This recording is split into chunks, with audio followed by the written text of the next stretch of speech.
Kick them all around, yeah. Dirty laundry. Good afternoon, good morning, I should say. It's 10 o'clock, but if you've been up since 6, it feels like it should be this afternoon. It does. Good morning, everybody. You're listening to WMNF Radio. This is Dirty Laundry. I'm one half of your co-host team. I'm Mario Nunez, seated alongside my broadcast partner. John Dingfelder. Good morning, Mario. Good morning to you, Jason. Good morning Marlowe. to you, JD, and Jason Happy Marlowe. to be here. He's our board operator, and let me tell you, he handles all things for this dynamic duo. Let's say right up at the top of the show, we've got something that we've been doing for the last couple of weeks, right, fellas? We've been talking about things that are just getting stuck in our craw. Indeed. We're gonna go around the horn and do a lightning round with that. I think we should start off with the senior elder statesman here. JD, what's your first pet peeve? Well, my first pet peeve is you forgot to introduce Lynn Marvin Dingfelder, who is answering the phones. There you go. Our hero. Yeah, that's right. Let's give Lenny a bell ring right up at the top. There she is. Thank you. And welcome to Down and Dirty, you guys.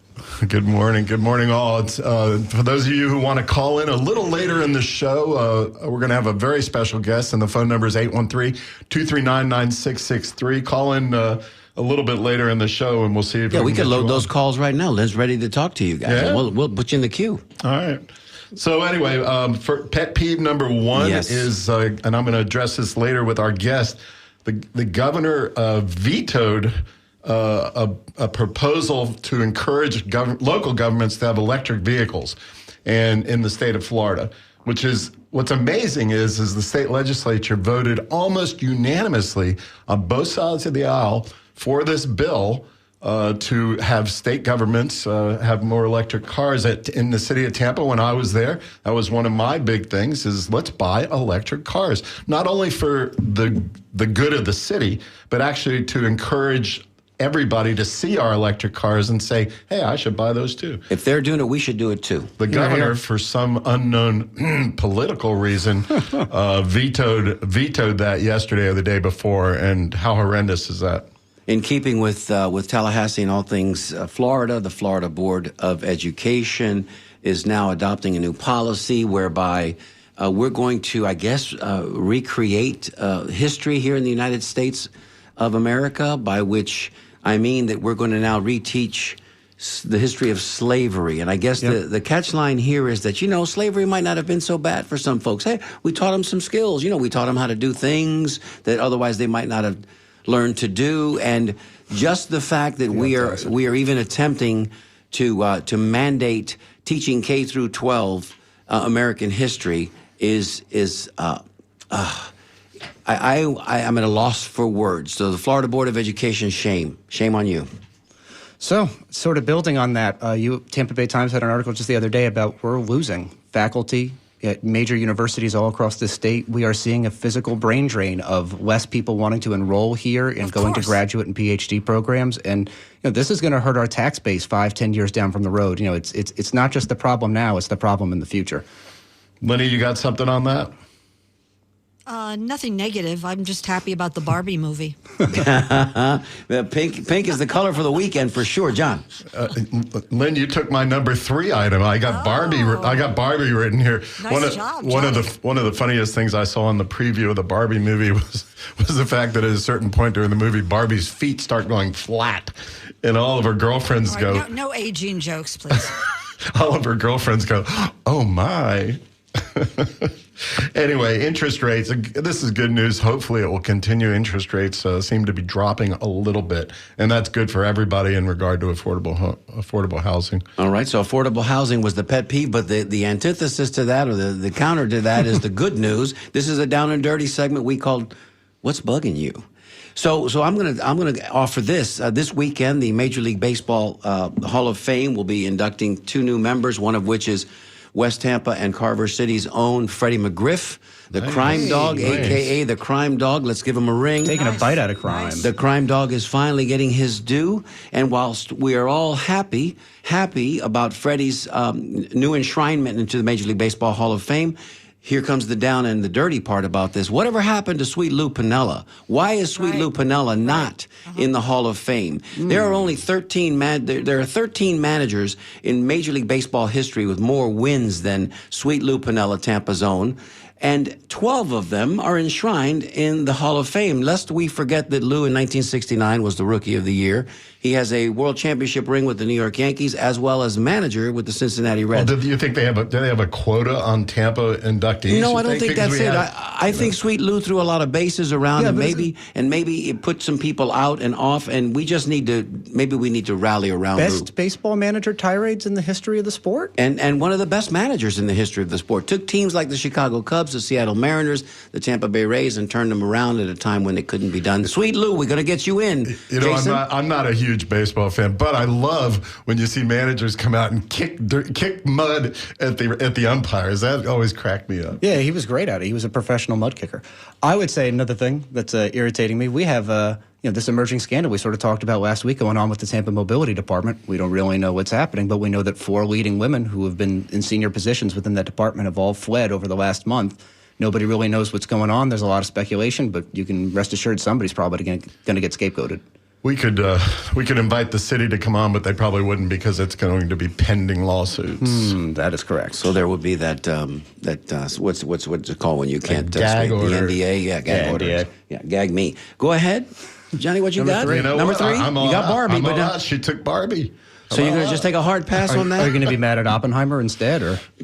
Which opens today, by the way, and it's everybody's seen the trailers. It looks to be incredible. Okay, so I'll go one step further, and we talked about it last week and 2 weeks ago, and we're going to continue to hammer this. Hey, the atmosphere, the world, Florida, and the world at all is on fire. Yeah. Okay, it's on fire. Mm-hmm. The Gulf of Mexico on fire. The Southern Atlantic leading into the Caribbean on fire. And right now, if you don't think it's something that we need to be preoccupied and concerned with, I mean, we've got coral bleaching taking place. The temperature in the Gulf and in the ocean, upwards of 92, 93 degrees, and it doesn't rain. And we're going to be talking to our special guest about some of those issues. And that's a great tease right there, Johnny. She has an amazing insight on that as a former major state official. Yeah, that's a great tease. Jason, give us your third pet peeve. Well, actually, I'm going to build off that because, you're talking about how things are getting so hot. We saw Phoenix, I think it's 19 straight days over 100. Miami. I mean, we are temperature heat index. There 38 seems to straight be days. a lack of concern about the fact that we are approaching temperatures that we're just not supposed to live in. We're not supposed to see. They really are unsustainable. And that's going to be sort of leading into my third little thing that's irritating me, which is also going to segue us into our special guest. What a wonderful little intersection that we are building. If you saw in the Times just a couple days ago, we saw that strawberries are genuinely at risk here in this county. Hold on, thanks. And that is going to lead to a whole lot of issues for us. We're talking Plant City, the state capital. It grows 88% of the state of Florida's strawberries, which is a $400 million plus industry. I know it's a place that's very near and dear to your heart. All right. Well, it looks like our special guest who's calling in today, I assume perhaps from Tallahassee or somewhere else in the state, we'll find out. She's calling in. And Jason, you got a little intro song for our special guest. I do indeed. Here Let's we go. hope she enjoys this.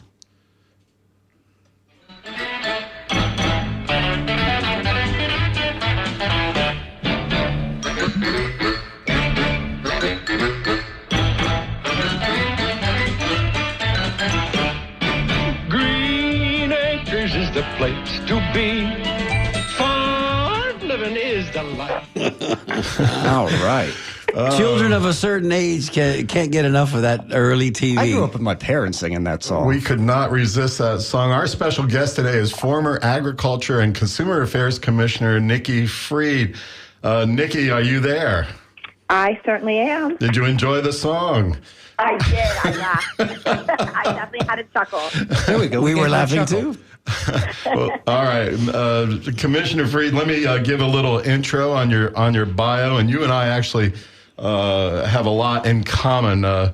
We're both you and Mario and I are Jason too. I think No. We're South Florida natives. Not Florida native. All right. Jersey Anyway, boy.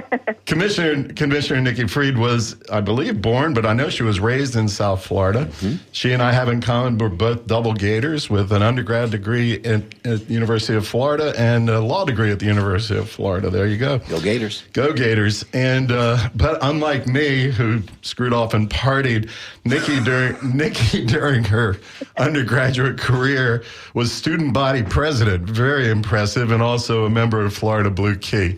I attended Gator Growl loaded.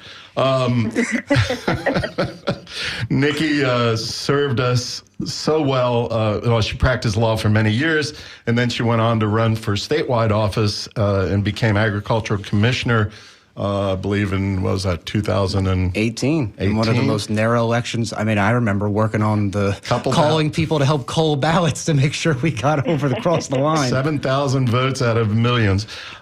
She served as agricultural commissioner for 4 years. She's the only woman to serve in that position.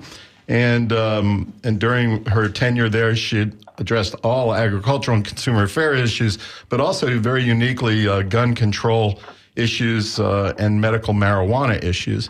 It's a very important position because as ag commissioner, you sit with the governor and cabinet, and she was the only Democrat sitting there.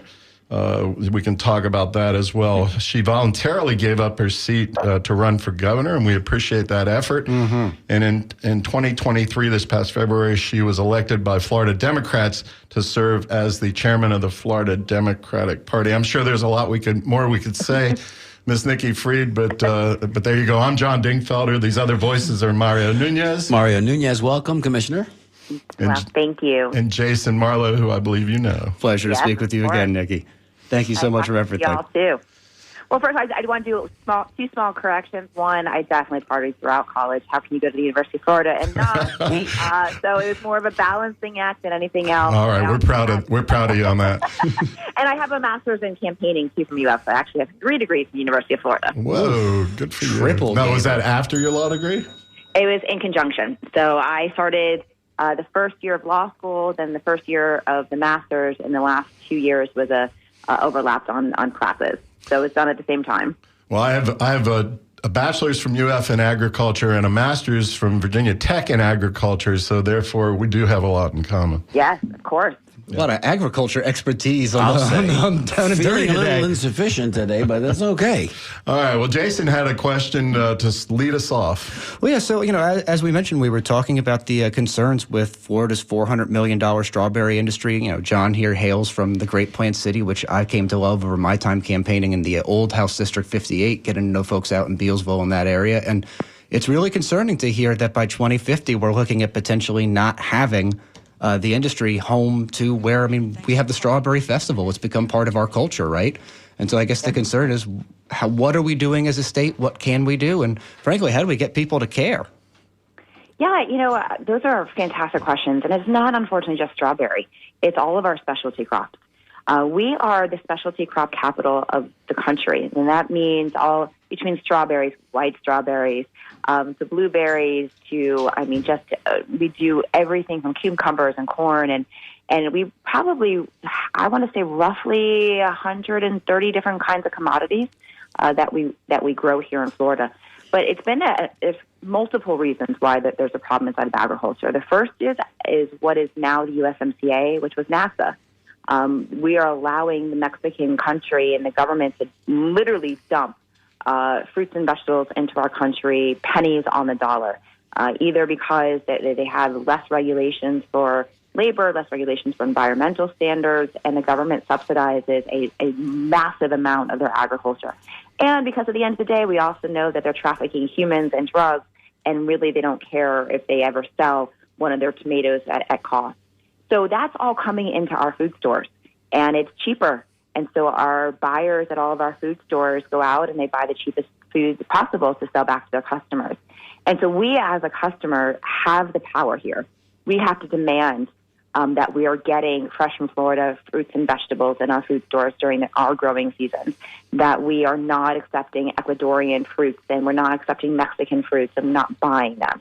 That's one issue. That's a huge problem that we across the state have been lobbying against with the implementation of the USMCA. And Commissioner, on that note, and one of the things that should be important to all Floridians, that if we allow our Florida farms to, let's say, die on the vine, so to speak, then we're encouraging urban sprawl.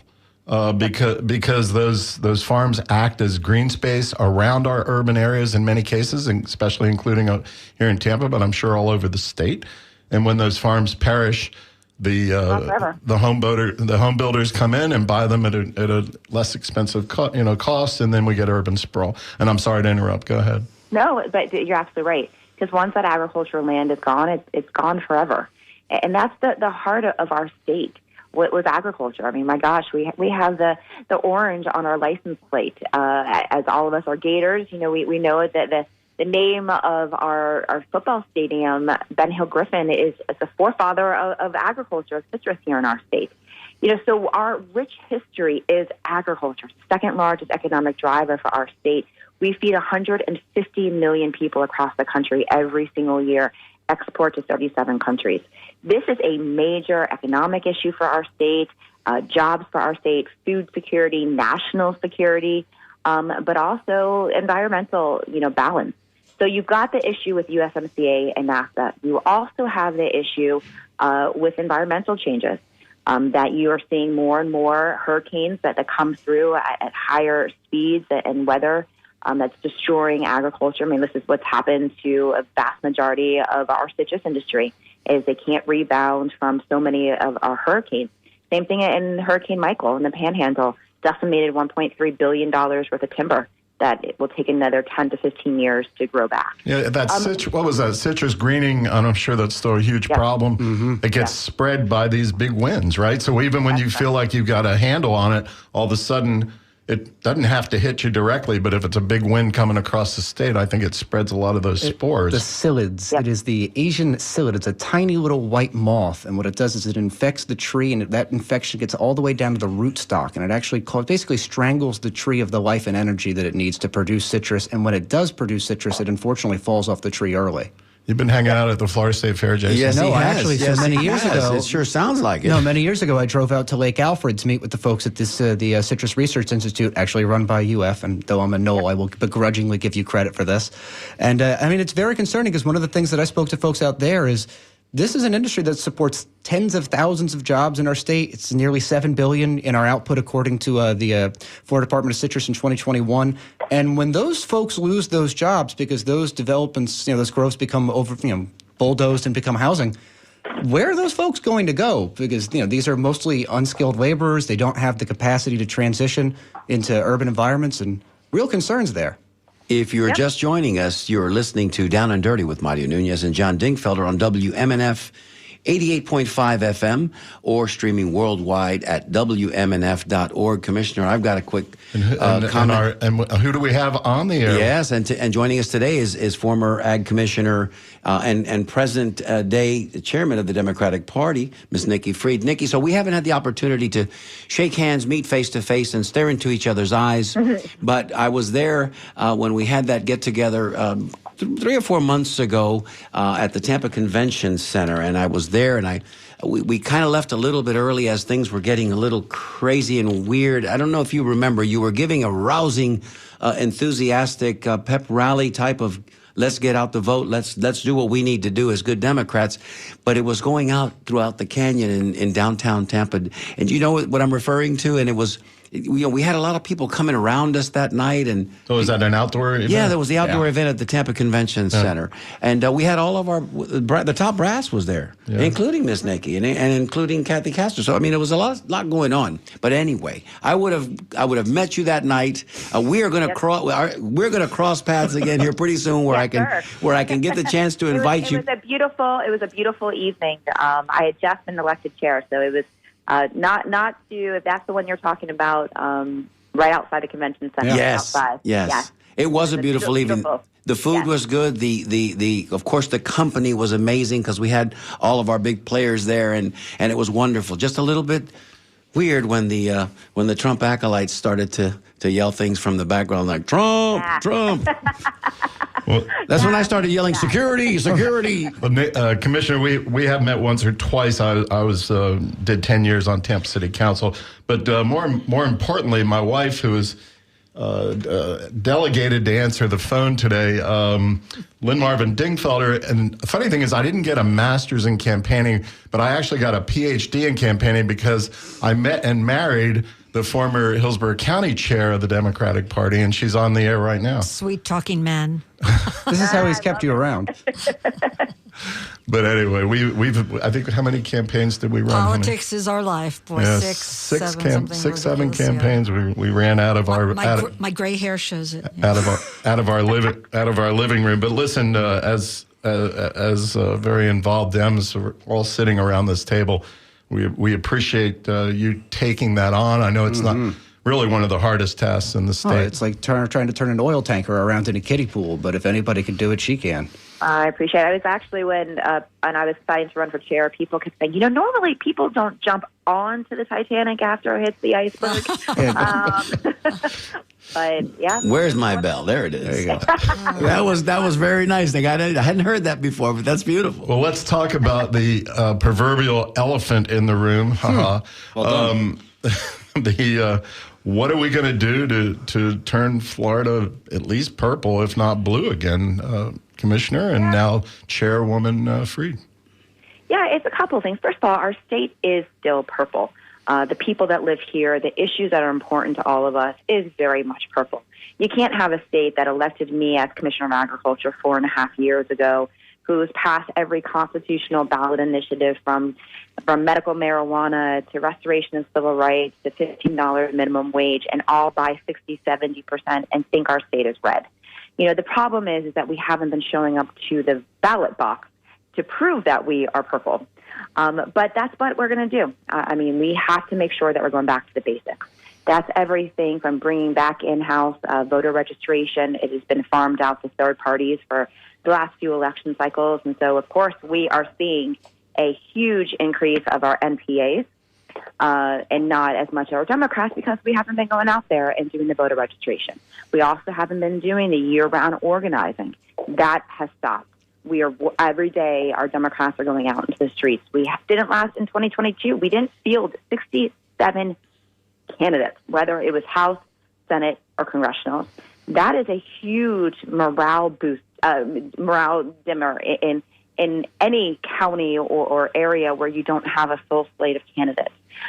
We are going to be making sure that we're talking about the actual issues that people on the streets care about every single day. That's property insurance, that's access to food, that's access to health care, that's rent, that is affordability. We're right now the most unaffordable state in the nation. The highest inflation in the nation is in Florida.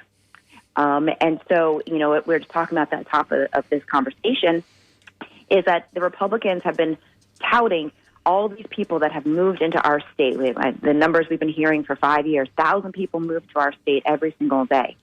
But we weren't ready. We weren't ready. We because of all of that influx is why we have high rents and high property. Well, there's lots of reasons for the property insurance. That's a whole other conversation. But, property insurance and more traffic and more congestion and less access to health care and the highest teacher shortage in the country. And environmentally, it is damaging our state because we haven't hardened our state, haven't protected our greenways. And so now we have a real situation here in our state that the Democrats are ready to serve. They're ready to come up with solutions to all of these issues. And it's been almost 30 years since the Democrats have been in charge, and this is what we have to show for it. If you'd like to join the conversation, you can call us at 813-239-9663. Email us at dj@wmnf.org, or you can text us, because apparently a lot of people do that these days, John, at 813-433-0885. Nikki, we talked about it at the top of the show, part and parcel to what you're referring to. Even the coral now is bleaching off of our Gulf Coast, and of course, we need the coral. It provides not just habitat for fish, but it protects, like the mangroves do, our shorelines. This is something that is innate, and we need to do all we can to convince people, listen, if you're going to move here, and we don't mind that sort of, just be responsible and help pull the rope in this direction, because the resources are finite and limited. And right. We lose precious ground every year, acreage to, things like disease of the plants. And we're in a heck of a firestorm right now, quite literally. and we need all hands on deck. Yeah, but we've got a governor who is. I didn't want to talk about him. I didn't want to mention him unless we're going to mention the fact he is the elephant in the room, and I got to mention him because he vetoed the electric car bill yesterday or this week, and which I just found absolutely amazing. When I was on city council, it was one of my big priorities. It was one of the city's big priorities to shift over at all opportunities to electric vehicles. And apparently, the legislature almost unanimously on both sides of the aisle a couple of months ago passed this bill to encourage local governments to have electric cars, obviously to at least partially address global climate change. So here we have the governor by himself out there, an absentee governor running around the country thinking he's going to be president, and he vetoes it. He probably vetoed it long distance. Commissioner, any thoughts? Yeah, I've got lots of thoughts. This is just one of the many of the environmental failures of this administration. He did this not because that was a good public policy. He did it because he was trying to get to the ethanol growers and the corn people out in Iowa. There you go. This has nothing to do with Florida. This has nothing to do with trying to make sure that we are protecting our environments. Everything to do with his presidential campaign. And you get those petrodollars coming in, right? Nikki, I have a question for you, kind of a serious one. Did you or have you ever seen Ron DeSantis eat pudding with his fingers? I've just got to... Oh. Right? That's disgusting. But does he also know that he's got zero? And when I say zero chance, like sometimes you hear people go, oh, so you're saying I have a chance. He's got zero chance of being the nominee for the Republican Party. What is he doing flying around, making a nuisance of himself, annoying everyone because he's got zero personality and zero charisma, and yet he's absentee, as John just said, and his state is on fire? What do we do? Yep. The state is absolutely on fire on every aspect. We just went through it. I can continue giving the list. I'm actually in about 2 minutes heading out to Jacksonville, where our vice president is going to be talking about what they did yesterday or this week, with the Department of Education, saying that slaves benefited from their enslavement. The state is literally on fire. We are banning books. We are, questioning presidential searches because his favorite person isn't on a finalist list. We're reteaching Black history, Nikki. We're doing that too now. That just came down here recently. We're trying to re-edit American history as it relates to slavery. And don't say gay. Right. Don't say gay. I say gay. I just said it. Yep. So our state's on fire, and I have made a promise to the people of this state that, one, especially Democrats, that we're never going to have a November 2022 loss like we did, and two, that Ron DeSantis is never going to be president of the United States.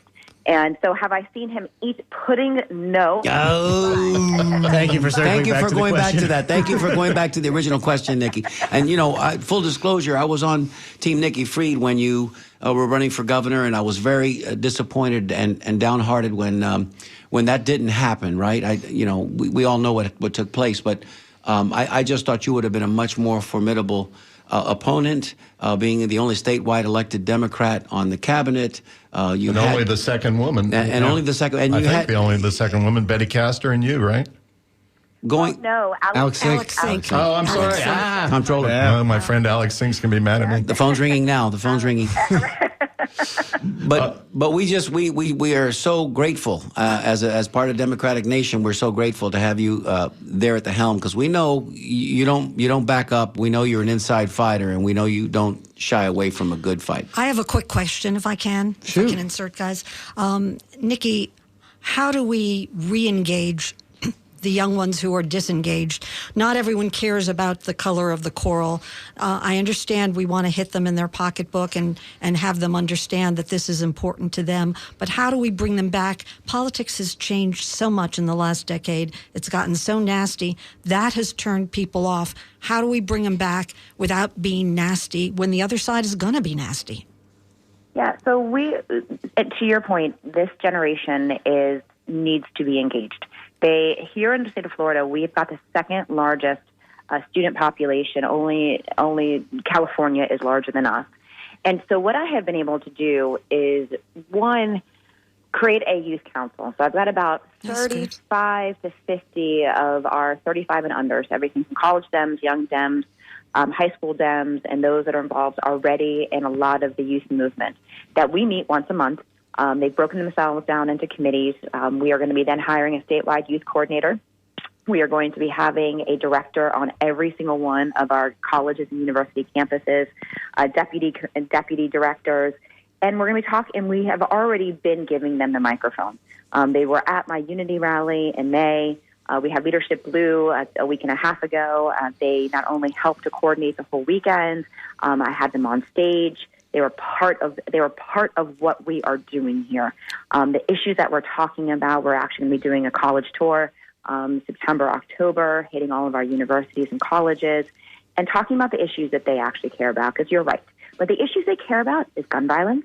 Right. They have had an entire generation that has been doing active shooting drills in their schools. Wow. Mm-hmm. They have been seeing their colleagues and their friends in the LGBTQ plus community being attacked and bullied and told they don't belong. They're seeing their teachers leaving the classroom. They're seeing their higher ed system being dumbed down, professors leaving and not coming back. And, of course, going after a woman's right to choose. So you have a pissed-off generation, and we've just got to give them the tools to say, "This, you have the keys. Drive with us." Well, it's the baton. In the trenches. We have to pass the baton. I mean, because... Yes, that's correct. Yeah. I've got some emails here that I'd like to Thank share you. with you, Nikki, if you've got a moment. Just let me read a couple of them. We'll do them as quickly as we can. This one comes in. It says, I'd like to know if Nikki's excited about working with Angela Birdsong, the new president of the Democratic Black Caucus here in Hillsborough County.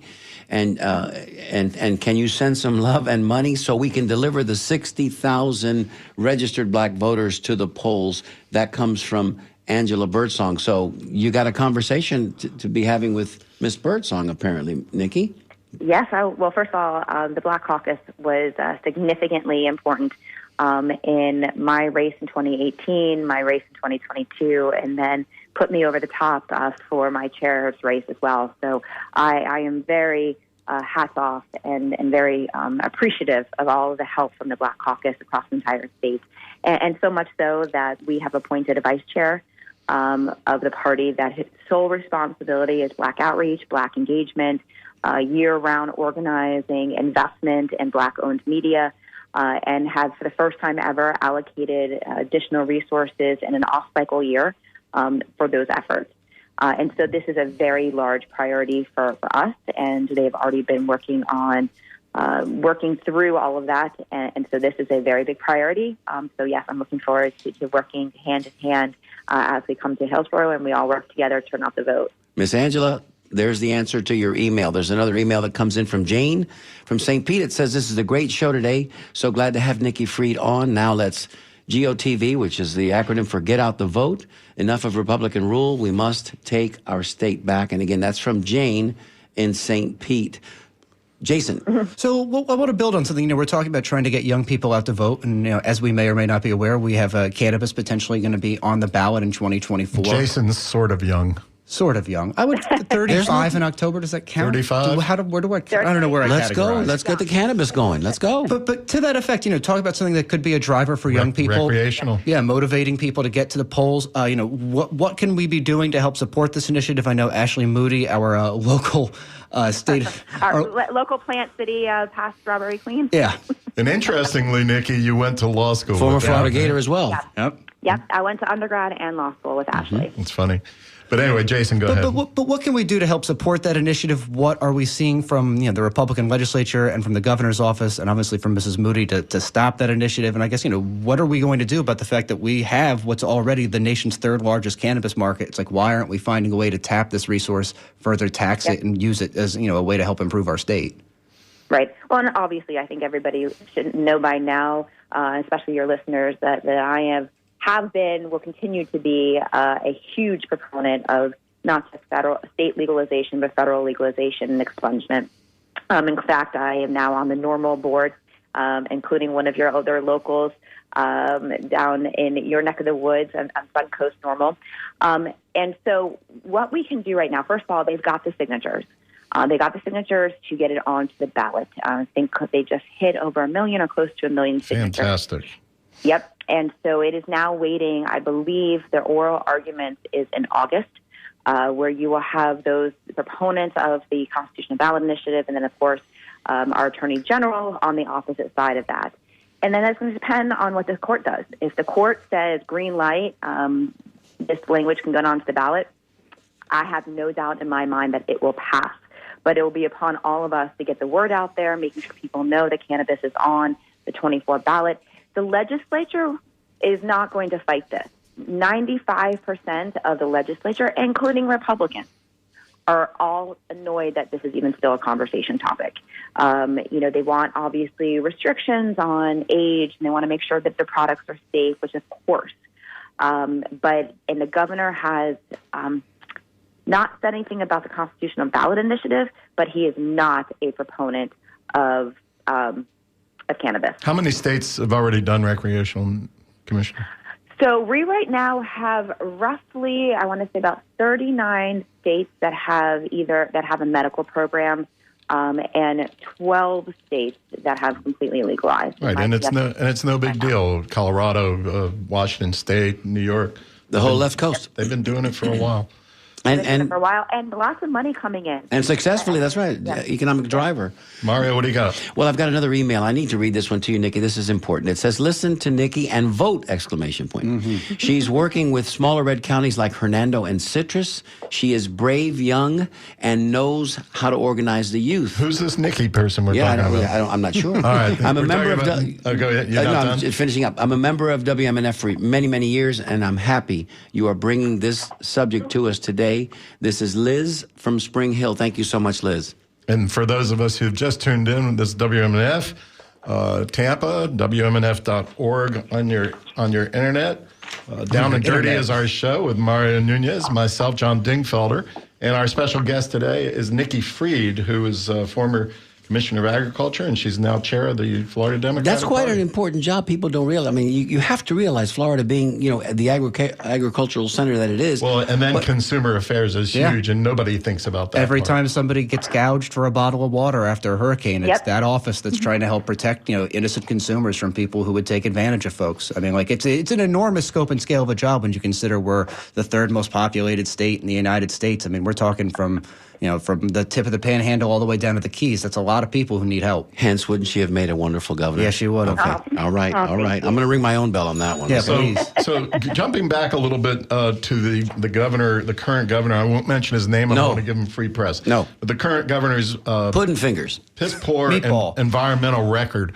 In regard to, he tried to throw some money toward the Everglades and some other types of cleanups, but he's not addressing the core issues in terms of what's causing these things. And they just, I'm sure he wrote and the legislature passed really an anti-environmental and anti-land use bill that ties the hands of local government and doesn't let us direct growth where it needs to be. Nikki? Yeah, I mean, that's one of the issues. I mean, if you are governor of the state of Florida, it is part of your job description to bring down federal dollars for the Everglades. Like, that is part of being a Florida governor.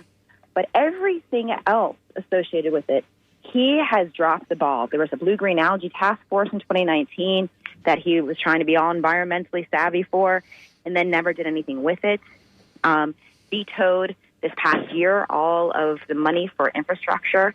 And just really, I mean, look what happened in Piney Point. No. And I could get no answers from DEP. And there has been even talking through cleaning up and closing down the rest of the gypsum stacks. I don't understand. Now we're going to use them to make roads. That's right. Now we're going to use them to for roads. Thank you, Representative Lawrence McClure, for taking your $250,000 party courtesy of Mosaic. We won't need any streetlights out on those new roads because they'll they're be going to glowing. glow in the They'll dark. be glowing. They'll be glowing. On a serious note, we've also got manatee die-offs big time on the East Coast, probably over here too. And that is correct. And there's been no energy towards any of this. We all, look, we all have. If you've grown up in Florida at all, you've grown up to love the manatees. And the fact that we have done such a horrific job protecting our environment that our beloved manatees are dying off, starving to death. Right? Because the seagrass is gone. Yep. No, it's like you think about the examples of what our state is, how people understand us, manatees and citrus. They And have- they're both going the way of the dodo. On the East Coast, they have to actually literally buy lettuce, iceberg lettuce, and throw it in and feed the native manatees. That's horrific. Yep, that's correct. It's but yet we we ban books and we go after LGBTQ plus community members and we make it harder to vote, and the list can go on, and we ban abortions and we have permitless carry. But the actual real issues that need to be addressed, we've got nobody serious in the governor's office, the legislature, except the Democrats, who every single legislative session tries to pass bills that are going to protect the environment and protect the people of our state. I was thinking maybe we need to get busloads of folks to go to Iowa and New Hampshire so we can find our governor. Yes. What an excellent idea. Have you seen him? Up there at some point this year while he is in Iowa. So I will definitely invite the citizens of our state to go find our governor. Where is Ron? Where's Waldo? Where's Waldo? When will that be happening, Miss Nikki? Because where's Ronnie? I want to give you the opportunity very much so to join me on the Tampa Native Show, and then we can have a call to action, and we can have everybody going up there. Because I just think, a properly placed sign saying, "Have you seen our governor?" would make the evening news, certainly. If you have a direct question you'd like to give to former Ag Commissioner Nikki Fried, now Florida Chair of the Democratic Party, we would love to hear from you on 813-239-9663, or you can email us at dj@wmnf.org or text us at 813-433-0885. Jason, what do you got? So one more question. I'm curious, what is your outlook for 2024? As you mentioned, we talked about 2022 being probably about the worst possible year to be a Democrat in the state of Florida. I mean, we felt the hurt locally here, losing two wonderful county commissioners in Kimberly Overman and Mary Ellis Smith. Amen. Yeah. What are what is the party and what are you aiming to do specifically to sort of, as you mentioned, build candidates where we didn't have a full slate? Bring in national money that didn't exist in the 2022 cycle. What behind the scenes, I guess, can you disclose that is going on to help build a more successful Florida Democratic Party going forward? I mean, it's everything. I mean, I walked in on February 25th and that gavel, and I looked under the hood, and there was nothing here. So we are really rebuilding this party from scratch. And so we are looking at 24, two paths. We can have a floor, which is, we pull back our blue counties to truly being blue, even if it's by 1 point in Miami-Dade, at least back to the trend of being blue. We're protecting our incumbents, especially our Miami-Dade mayor. The two ballot initiatives, both cannabis and reproductive health care passed. We flipped 6 to 8 of our House seats to get us out of the super minority. Those are the bare minimums, and that absolutely is going to get accomplished in 24. The ceiling, though, that's up to your listeners. That's people running for office. That's organizing. That is getting out and talking about the issues that have been discussing this whole time, and making sure that people understand what Democrats are going to do for them when they're in office. Because too often we talk about the other side, what they have done, what they continue to do. And as long as we are talking about the issues that are important to the people, that we're coming up with solutions and what will happen when Democrats are in office, that's how we're going to make sure that not only are we getting Democrats out to vote, that we are pulling MPAs to break for us, and even true conservative Republicans who understand that this Republican Party of Florida are not conservative. There is nothing conservative about going after big businesses. There's nothing conservative about the largest state budget in Florida's history. There is nothing conservative about just the complete overreach of government and taking away local control. And so for those Republicans that may be listening or finding that the Republican Party of Florida is no longer their home, we're going to have a big tent and make sure that the issues that we're also addressing resonate with them as well. Right. And spending, by the way, millions of dollars addressing the immigration issues in California and Martha's Vineyard and places like that. But I wanted to jump over to Lynn Marvin Dingfelder for a second. And there's too much testosterone in this side of the room. For the two of you to talk about this choice and reproductive rights issue. Lenny, I know you feel strongly about it. Well, I just, sometimes I worry that it almost hurts us more than it helps us. And I know we need to stand up for it. But I think that when you have a very strong religious community fighting against you and telling people how to vote, we just keep hitting brick walls. How do you get around those walls? What can we do, Nikki, to let everyone understand, men and women, how important this is to all of us? Well, first of all, 75% of Floridians did not want a 6-week abortion ban. So the people are already with us. The people that, at this point, I would have to think that every individual over the age of 18, every individual knows where they are on abortion. You're not going to be able to have a debate with somebody and change somebody's mind and perspective. You're right. What we also are going to be able to do is tell the real stories of what is happening. The woman who is 16 weeks pregnant and has her water breaks and gets into the into the emergency room, and they tell her that her baby is not going to survive, but there's nothing that they could do about it because she's at 16 weeks, and sends her home for her to give birth in a bathroom in her beauty parlor where she almost bled out and was in a coma. That's a real story of somebody who is being impacted by a 15-week abortion ban here in our state. And the rape victims, that's horrible, that you're a victim and then you have to go through with that. It's just horrifying. It's horrifying. And so we're going to be continuing to hear those stories of women who are having to make that impossible decision, and the women that aren't able to get out of our state. And now that they're requiring that even if you are a victim of rape or incest, you have to prove it. So you not only, a 15-year-old girl who may have been raped by her stepdad and is scared to tell her mom. Right. And they don't realize it until she's possibly, showing. And then what? Yeah. I have a quick email that I'd like to read. Nikki, bear with me for just a moment. Just a good one. It just came in. It says, the most immediate and meaningful in many, many ways, the benefits of electric cars are purely economic. Even end users buying them one by one at what is slightly a higher purchase point, the total cost of ownership is significantly lower. The move by our fascist governor, along with hundreds of millions of dollars we don't earn annually due to the ban on DEI investments, which are far more productive than the alternative, is just contributing to the decline of this state. That comes from Charles in Tampa. Thank you, Charles. And Nikki, I wonder if our governor and this particular group of leaders in Tallahassee are kind of turning our state into the proverbial canary in the coal mine. Is that what they're trying to do with our beautiful state? All of which, you and me and John were born here, and Jason got here as quickly as he could, even if it was just 3 weeks ago.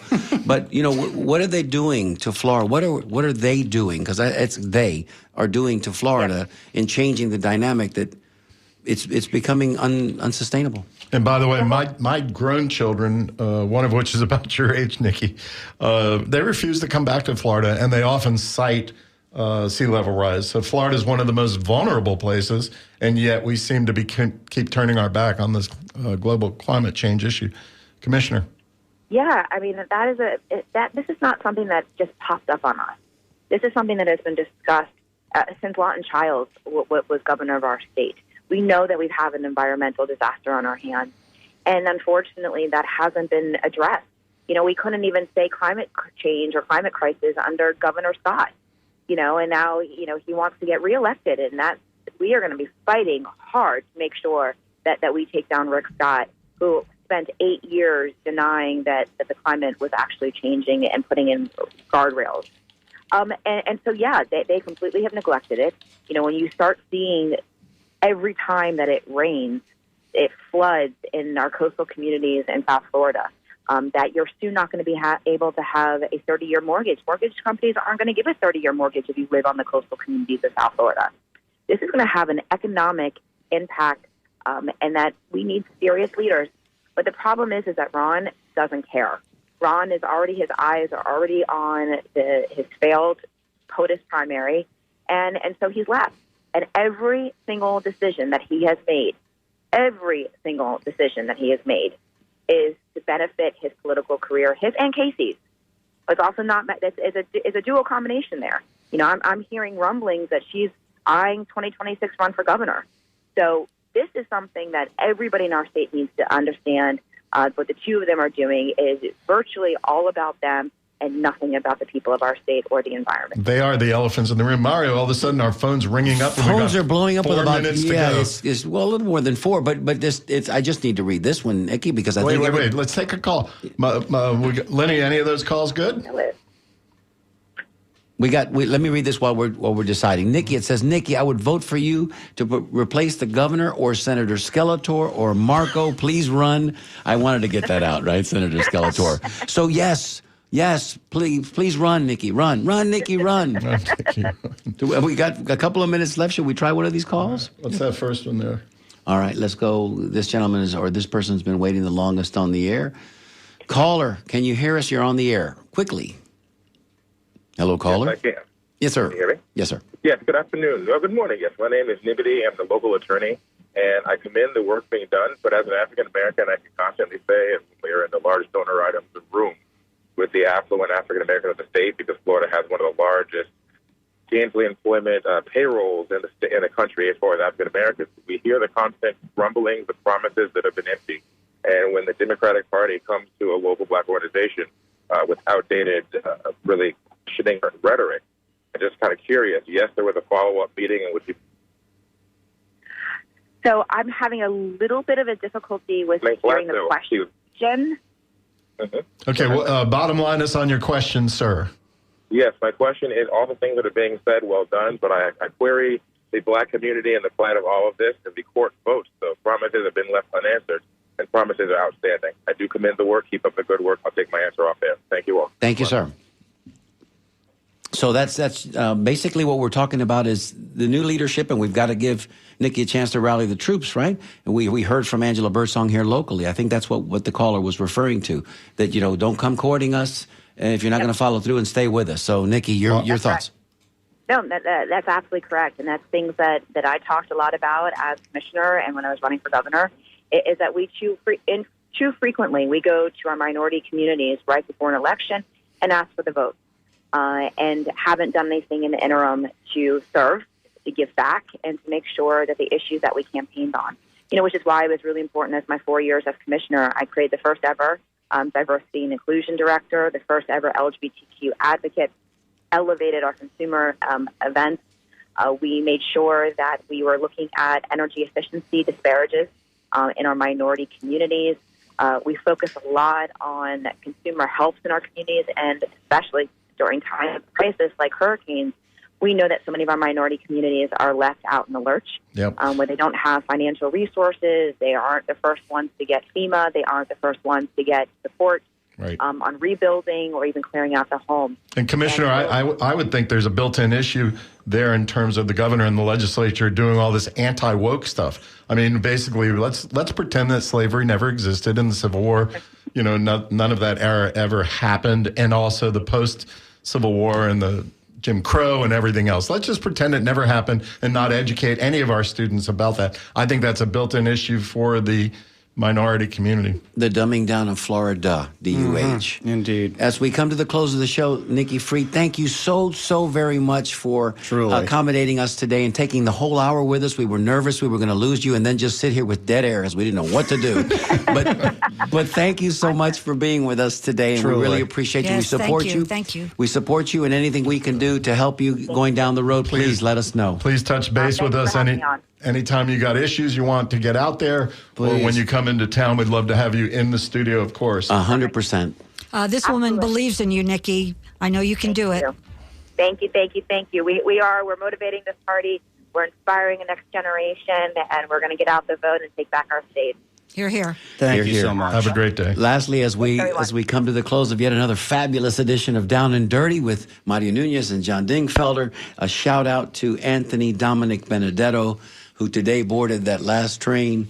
You guys know him better as Tony Bennett. He left his heart in San Francisco for so many years, and at 2 weeks before his 97th birthday. Let's go out singing it. He's left him. Yeah, I left my heart. Oh, I got you one better. San Francisco. I got you one better. I got a special little thing. Well, let me go ahead and close it out then. On behalf of of my broadcast partner, John Dingfelder, our engineer, Jason Marlowe, our phone screener, and part-time producer, Lynn Marvin Dingfelder, I'm Mario Nunez wishing you salud and happy days. We'll be on the lookout for you next week. Stay tuned now for The Skinny with Ray Roa, Ben Montgomery, and Mitch Perry. Have a wonderful weekend, everybody.